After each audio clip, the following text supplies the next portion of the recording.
agora formalmente damos início, né, no nosso terceiro dia de evento, damos início à segunda palestra do dia de hoje, no primeiro ciclo de palestras jurídicas Unifacear. E desde já eu agradeço muito a Nicole e já passo a palavra para a professora Miriam. A nossa palestrante é a professora Nicole Sayuri França e o tema da palestra dela é a sustentabilidade aplicada na redução do impacto ambiental per capita, um tema bem interessante para os meus alunos de ambiental. A nossa palestrante é advogada, mestranda em Direito Socioambiental pela Pontifícia Universidade Católica do Paraná e pós-graduada em Direito Ambiental e Urbanístico pela Pontifícia Universidade Católica do Paraná. Atualmente é membro do grupo de pesquisa Meio Ambiente, Sociedades Tradicionais e Sociedade Hegemônica do programa de pós-graduação da PUC Paraná. Então, retomando, o tema da nossa palestrante é a sustentabilidade aplicada na redução de impacto ambiental per capita. Esse tema, a gente vê que atualmente a gente só está falando sobre o Covid, sobre o coronavírus, mas recentemente eu vi várias reportagens informando que há muitos problemas ambientais que estão sendo agravados nesta época e não se tem notícia. Como que você, professora Nicole, visualiza a sustentabilidade e qual que é essa ideia de impacto ambiental per capita? Boa tarde a todos. Primeiro, eu queria agradecer a Camila, a Miriam e aos demais presentes. Será um prazer imenso falar com vocês. Tema que eu tenho paixão, assim, e, enfim, vamos lá. O tema é a sustentabilidade aplicada na redução de impacto ambiental per capita. O assunto me é de muito gosto, porque é minha linha de pesquisa no mestrado, e eu, particularmente, acho importante a questão que a redução de impacto ambiental ela levanta. Pode, por gentileza, passar, Miriam? A gente está mantendo uns ritos como se a palestra fosse pessoal, fosse física mesmo, né? Em que um pede para o outro passar o slide. Olha só que conveniente, né? Em tempos de quarentena, chega até gostoso pedir para o outro fazer um favor desses, né? Dar uma proximidade. Então, gente, a gente tem aqui dois quadros, certo? O primeiro quadro são os Objetivos de Desenvolvimento do Milênio, do ano 2000, em que a Cúpula do Milênio das Nações Unidas se reuniu e trouxe 8 objetivos para que a sociedade se desenvolvesse e atingisse, digamos, o mínimo essencial legal. Vai desde a erradicação da fome, da educação básica, igualdades de gênero, a questão da mortalidade infantil, entre outras questões que envolvem o meio ambiente em segundo plano, bem no final, assim. Então, é um quadro de desenvolvimento do milênio de cunho, diria, de dignidade da pessoa humana, certo? A gente pincela pontos importantes. Podemos dizer até que eles tiveram alguns sucessos na execução deles, mas de forma individual, certo? E simplória. Você não conseguia conversar todos esses objetivos entre si. Então, às vezes a pessoa atuava, ou o Estado, ou a empresa, qualquer outro setor, atuava só com a proposta de contribuir para a erradicação da fome, por exemplo, ou só com a proposta do meio ambiente sustentável. E isso muda um pouco a partir da Agenda 2030, que surgiu de um compromisso do Rio+20. Na Agenda 2030, a gente tem 17 Objetivos de Desenvolvimento Sustentável e 169 metas. O que isso quer dizer? Que complexificou o que antes eram 8 princípios, eu diria assim, 8 nortes de desenvolvimento humano. A gente tem aqui agora o meio ambiente, o econômico e o ambiental intersistêmico, multidisciplinar. O que isso quer dizer? Pode passar, por favor. Obrigada. A gente tem aqui ampliado o quadro que os ODS, que a gente pode chamar os Objetivos de Desenvolvimento Sustentável, eles vão desde a primeira linha ali, que são questões sociais, da erradicação da pobreza, a erradicação da fome, a saúde de qualidade, educação de qualidade, igualdade de gênero, água limpa e saneamento.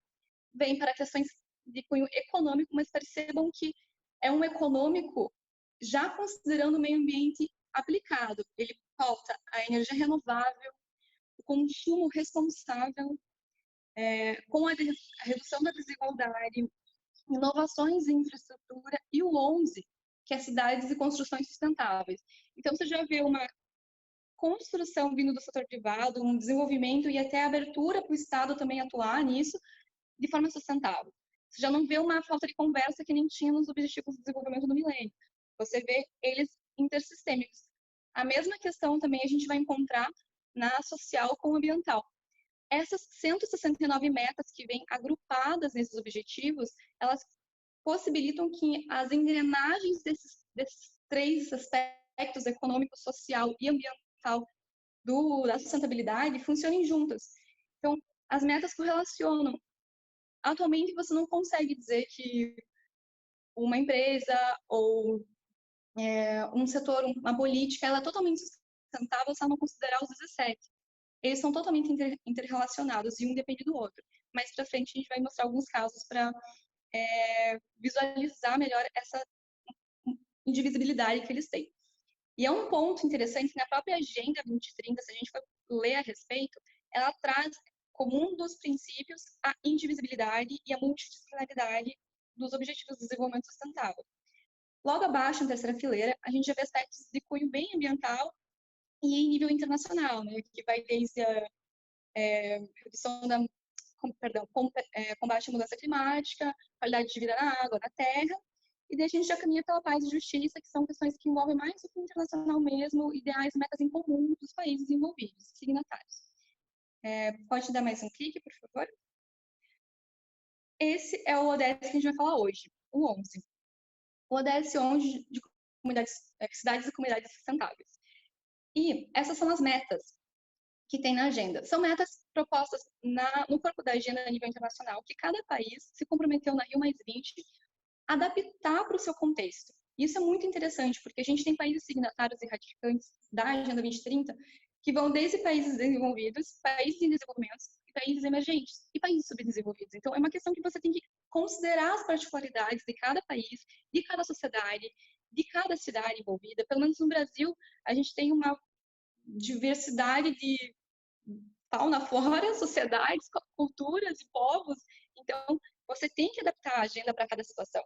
Isso é muito legal. Essa possibilidade de adaptar do concreto é uma estratégia que vem com a ODS, justamente para adequar os princípios entre si, o tripé entre si, o econômico, o social e o ambiental, e a própria execução deles. Então, tem esse quê de estratégia e análise concreta da questão.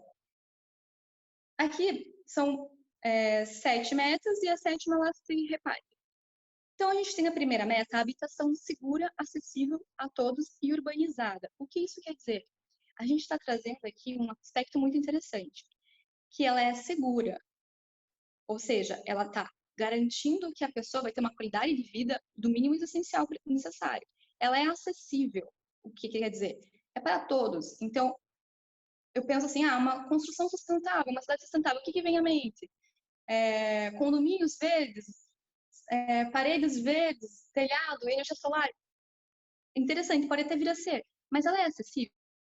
Essas soluções propostas pela economia são acessíveis? Elas realmente entenderam a proposta do que é ser sustentável, do que é você tornar acessível para a sociedade, para todos envolvidos, não só para quem pode comprar uma instalação de energia solar. Então, pensar um pouquinho mais além, requer um pouco de estratégia e coparticipação de todos os setores. E urbanizada. E nessa urbanizada, se você pega a meta inteira, ela quer dizer o seguinte, que assentamentos urbanos irregulares e favelas têm que ser urbanizadas, no sentido de incluídas, abraçadas por essa questão de habitação segura e acessível, que não é verdade, a gente tem uma série de irregularidades na questão da construção civil e inclusão social. Então, mas esse não é o tópico que a gente vai tratar exatamente. O nosso é o número 6, o 11.6, mas até lá eu vou dar uma passeada aqui nos outros para a gente entender o contexto, por que as metas têm que ser todas vistas antes de executar um ODS. Eu não consigo falar de um ODS e não considerar todos. Porque, por exemplo, na meta 11.1, a meta de uma cidade sustentável, ela considerou outros ODS, que é a igualdade de gênero, erradicação da pobreza, qualidade de vida, saúde, saneamento básico, tudo numa meta só. Vocês entendem a inteligência da Agenda 2030 nesse aspecto, como ela supera o paradigma epistemológico do ODS. do ODM, que era de 2000, da Cúpula do Milênio. O segundo é transporte seguro, acessível e sustentável. Isso é muito interessante, porque quais são as pautas de insegurança que a gente tem hoje em dia? Acidentes de trânsito são muito seguros. Mulheres sofrem assédio em metrô. É acessível. As entradas para cadeirante, eles têm condições. Curitiba é um exemplo disso, é muito interessante. Todo o sistema de logística de transporte urbano é muito interessante. Tem suas dificuldades, mas não chega nem perto das outras capitais brasileiras.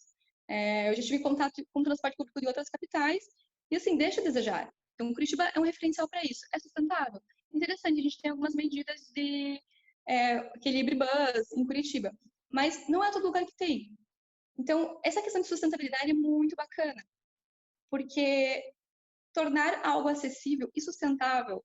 Quando a gente pensa em transporte sustentável, a gente pensa também em carros elétricos. Gente, o preço do carro elétrico não é acessível. Começa por aí. O que é transporte sustentável?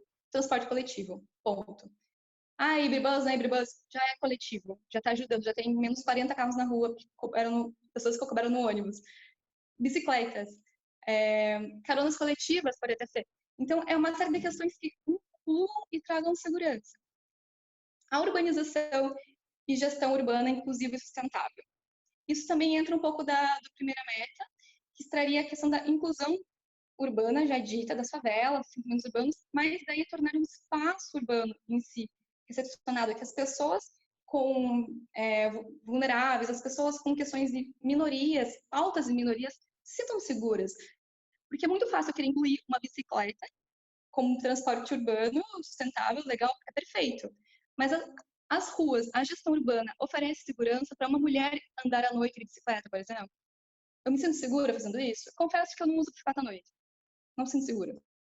Então, são pautas que envolvem não só o setor privado, mas o setor público na gestão e política urbana de inclusão, propõe que a gente reflita, o ser humano, o indivíduo, por si só, reflita essas questões e consiga implantar estrategicamente. E quando a gente fala em estrategicamente, é uma gestão de risco que vem do Estado, do setor privado e das nossas vidas.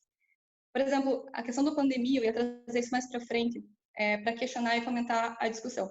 Mas a pandemia gerou um alarde, um desespero nas pessoas. O que você está comprando papel higiênico? Todo mundo viu essa situação, foi absurdo. Um consumo sustentável? Não. Feriu os ODS já, da questão do consumo consciente. Não foi, não tem necessidade disso. Não tinha necessidade disso. Por exemplo, a compra de máscaras e máscaras e máscaras, luvas descartáveis. Ok, é uma fundação de valores aí que a gente tem que considerar. Estamos vivendo uma emergência, um cenário de pandemia.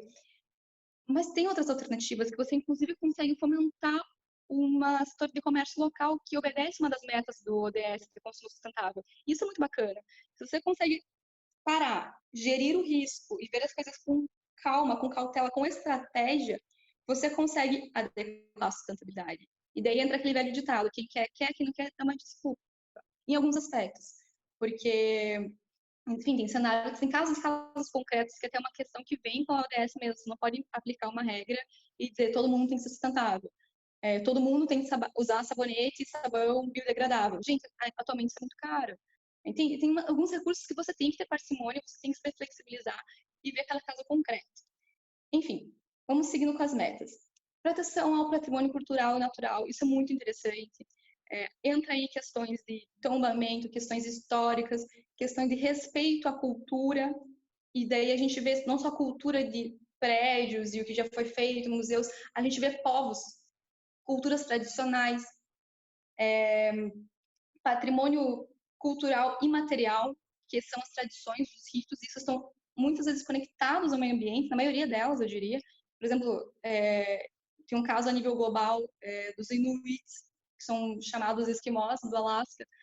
Todo o patrimônio cultural deles está vinculado no gelo. Toda a história tradicional deles de vida é no gelo. E eles têm, por exemplo, 38 formas de chamar o branco, a cor branca. Tem 38 tipos de tom branco, para você ter uma ideia. Então, quando você toma uma postura não sustentável, que não contribua para o ambiente, e isso provoque uma série de fatores, como a emissão de gases de efeito estufa, de poluentes, e daí entra naquela cadeia de mudança climática, aquecimento global, e daí a mudança climática, no caso, você está interferindo numa questão de cultura, de patrimônio cultural natural. Isso é muito interessante também.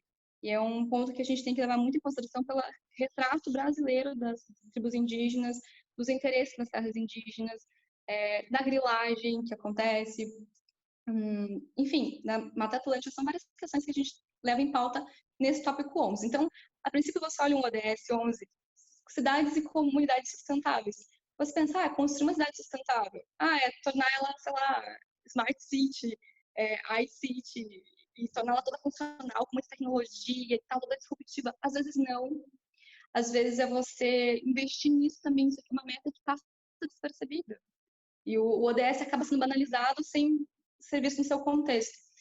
Aí, eu vou deixar o nosso ODS 6 por último, vou pular, porque daí a gente já engata numa caminhada só.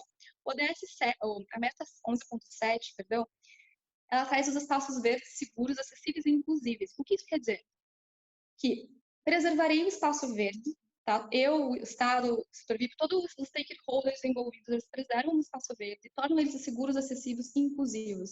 Então, é aquela questão de você poder proporcionar o bem-estar às cidades, receber o ser humano para que ele possa interagir com o meio ambiente de forma inclusiva e acessível, certo? Eu não posso dizer, todo mundo pode entrar aqui, ok, mas entra de novo aquela questão, me sinto segura aqui, sinto que eu posso interagir com o meio ambiente respeitando cada um na sua. Então, é uma série de questões bem interessantes na 11.7, a gente tem exemplos em Curitiba. O que a gente tem atualmente de redução do impacto ambiental per capita? A meta em si, tirando aquela escrita resumida, ela é a seguinte: até 2030, reduzir o impacto ambiental per capita negativo aos cidadãos, às cidades, incluindo prestar especial atenção à qualidade do ar e gestão de resíduos dos municípios. Então, a gente tem dois aspectos bem relevantes que foram explícitos na norma: a redução do impacto ambiental per capita, na gestão do ar e na qualidade de gestão do ar, desenvolvidos pelos resíduos do município. Então, qualidade do ar e resíduos municipais. A gente tem atualmente no Brasil como instrumento legal a política de resíduos sólidos, que é a Lei 12.305 de 2010, que ela traz alguns instrumentos, são vários, assim, se você abrir no artigo 8º da norma, enormes, mas eu coloquei alguns que a gente mais conhece e pode trabalhar um pouquinho. Que é a logística reversa, a coleta seletiva, a reciclagem e o monitoramento ambiental. E depois a gente tem a política de mudança climática. A logística reversa é uma questão interessante do processo de reciclagem e tem toda uma questão de responsabilidade compartilhada de todos os setores envolvidos, desde o produtor, do fornecedor, do comerciante, de proporcionar essa logística de retorno das embalagens produzidas, cuidar do resíduo que foi gerado. A coleta seletiva é aquilo que a gente já conhece, a segregação a separação dos resíduos, tudo certinho, a destinação correta. Tudo isso também envolve uma responsabilidade do fornecedor do produto e monitoramento ambiental, que te exige uma série de documentos no âmbito do licenciamento ambiental, do empreendimento mesmo. Então, eu vou ter relatórios e relatórios. Se é uma indústria que vai ter emissão de gases de efeito estufa e poluentes, então vai ter série de relatórios e monitoramento, a aprovação da estrutura fabril para considerar isso dentro do bojo do licenciamento ambiental, que é um instrumento de sustentabilidade também, é bem interessante. Só que daí é uma vida para falar sobre isso, não vai dar tempo. E a política de mudança climática. Só que é interessante que esses instrumentos que a gente tem aqui, eles nos passam a impressão que eles jogam no setor de empreendedorismo, no setor privado, e jogam também no Estado as obrigações. Onde entra o ser humano na redução do impacto ambiental per capita, por cabeça? Ele também tem que atuar, porque um dos valores, dos princípios da Agenda 2030, que seguem ali a seguir, é a governança, a cooperatividade. Esse sentido de governança é todos se sentirem governadores do seu microsistema, da sua casa, do seu resíduo, da sua logística reversa própria, do seu monitoramento ambiental. Essa lógica ser expandida para todos. Carece um pouco de investimento do Estado? Talvez careça, mas o que tem que ser desenvolvido aqui é que a Agenda 2030 ela requer que todos os stakeholders e os cidadãos e vários setores atuem na educação ambiental, atuem na proposta de soluções. Então, é sair um pouco, às vezes, da caixinha jurídica, dos instrumentos legais e inovar.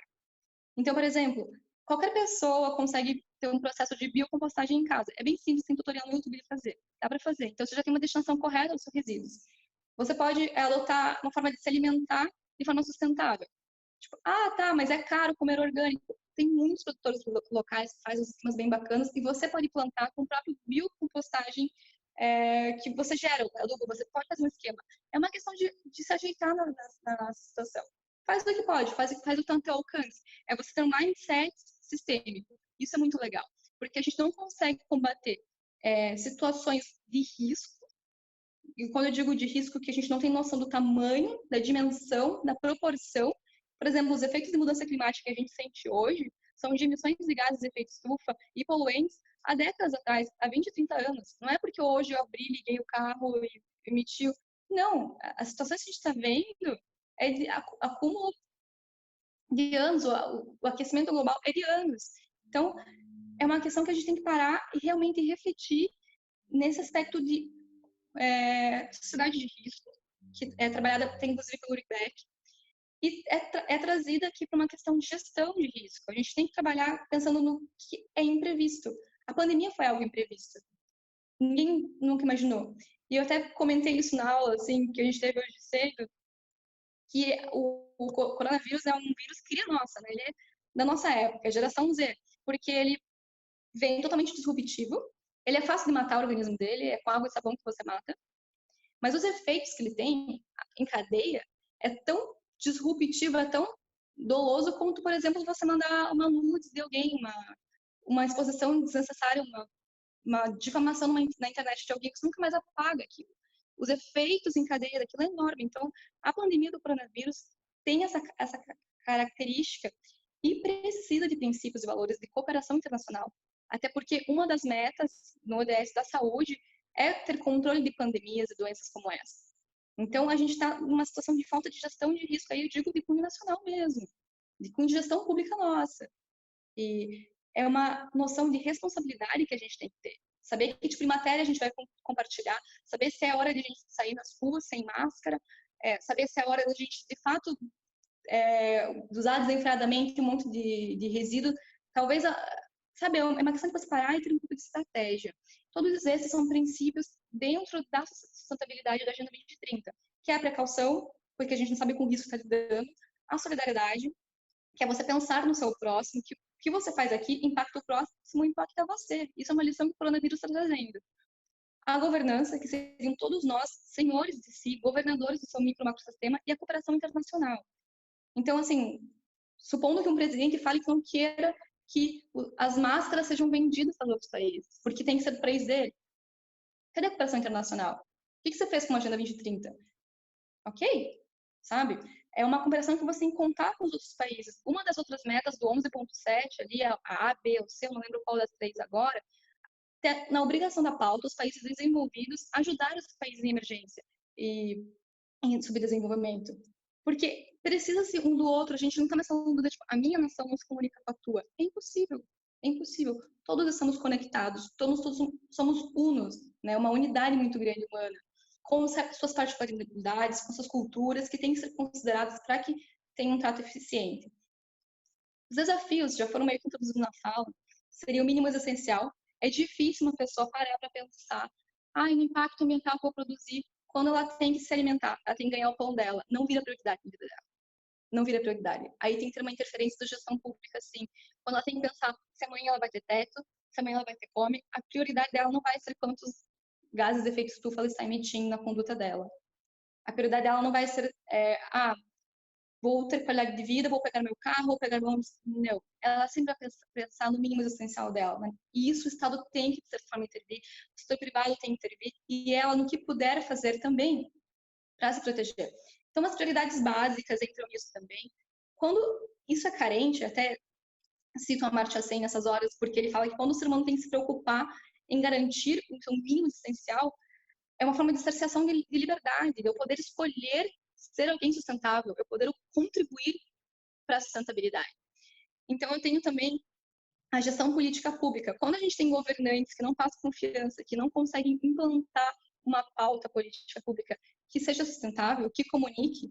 Por exemplo, eu tenho que considerar, vou dar um exemplo, no licenciamento ambiental, eu tenho que ouvir não só o empreendedor, não só o órgão ambiental, eu tenho que ouvir os órgãos intervenientes que têm questões ali a serem debatidas, os povos tradicionais, no caso, o IFAM, que vai cuidar do patrimônio cultural, eu tenho que ouvir o setor de águas, eu preciso ouvir as escolas que vão ser impactadas naquela região, os ribeirinhos, todo mundo que está em torno de um projeto. E ainda assim corremos riscos, como Mariana aconteceu, como aconteceu Brumadinho. Então, é uma questão que a gente tem que ter uma multidisciplinaridade. A gestão pública tem que ser multidisciplinar, os órgãos têm que conversar, as fronteiras têm que ser quebradas, e isso o Harari, que escreveu Sapiens, recentemente publicou um artigo sobre a pandemia, ele fala que a única fronteira que a gente tem que ter é na nossa casa, só física, mas estamos conectados e temos que ser cooperativos um com o outro. Uma gestão política e pública, gestão e política pública. E o diálogo multidisciplinar que eu já antecipei. Ufa, vamos para o último slide. Muito legal. Se você puder encerrar aqui em uns 2 minutinhos, Nicole, agradeço bastante, porque a gente tem que, né, dar seguimento, e já adianto que a sua palestra está complementando bastante, te agradeço muito pela presença, a de federalismo, porque nós tivemos cooperação e federalismo com o palestrante Marcelo no primeiro dia de evento, então aí vem trazer uma complementação de que essa cooperação não é necessária só no âmbito nacional, mas é também necessária no âmbito internacional. Gostei bastante da sua fala, então vou disponibilizar até um tempinho aqui já para te encerrar, então, se possível. Certo, eu vou encerrar então. Daí é isso, gente. O que eu queria trazer com a ideia de redução do impacto ambiental per capita? Que nós podemos fazer por onde, pararmos para pensar o que eu posso contribuir. Realmente, achar uma solução nisso tudo e pensar que eu não posso dizer que eu sou sustentável se, por exemplo, eu sou classista, eu não consigo estender meu pensamento de sustentabilidade aos outros. Se eu acho que, enfim, ser sustentável, eu tenho uma empresa, eu sou sustentável porque eu reciclo, eu faço uma logística reversa, eu faço a coleta seletiva, mas eu tenho um salário desigual. Não, eu estou ferindo um dos ODS, que é trabalho digno. Eu tenho desrespeito com uma mulher. Isso também está deixando de ser sustentável. Você não está reduzindo o teu impacto, eu diria sustentável, não ambiental. E aí eu finalizei o meu slide com uma frase que eu acho que daí suprimiu, mas era a seguinte frase, que é do Harari. Tá. O verdadeiro antídoto para as epidemias não é a segregação, mas a cooperação. E é isso, gente. Vamos fazer a nossa parte, vamos cooperar, que as epidemias que a gente está tratando hoje em dia são epidemias antes do coronavírus, epidemias de ego, de moralidade, e que têm que ser cooperadas. Porque o direito, no final das contas, acaba que é resultado de uma grande construção moral com a sociedade. Então, muito obrigada meninas, pela oportunidade, e deixei meu contato para caso tenha interesse, disponibilizar slide ou fazer algum questionamento. Obrigada. Eu que agradeço mais uma vez, Nicole, foi show de bola, tenho certeza que contribuiu muito com os nossos alunos. Lembrando que depois também vai ficar disponível no meu canal do YouTube, no Camila SP Marques, e algumas palestras no canal da Unifaciar. Então, a gente agradece demais a tua participação aqui.